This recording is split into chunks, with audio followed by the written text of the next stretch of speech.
ये असी एमेजोन तो मंगाया ऑटोमैटिक गन वैक्सीनेटर जोड़ा पोल्ट्री के यूज़ होंगे। हम खोलते हैं खोलन का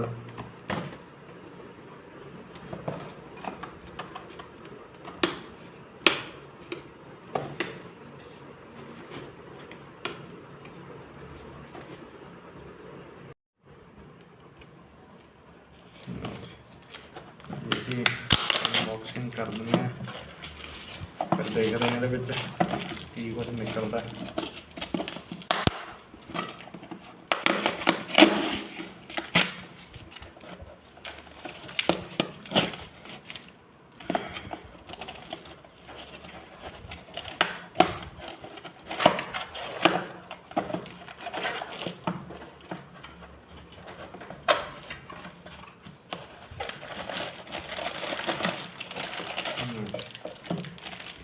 ये निकली है गन तो यूज़ मैनुअल ऐसा है नहीं बिच कोई।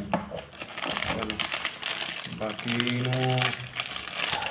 इस तरीके की दिख रही है गन।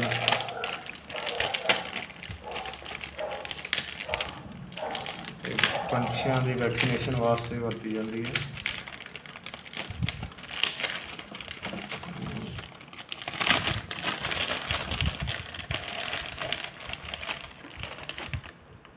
जो आप असैंबलिंग करने तो बाद वर्किंग भी जी है तुहानूं अगली वीडियो के दसी जाऊगी।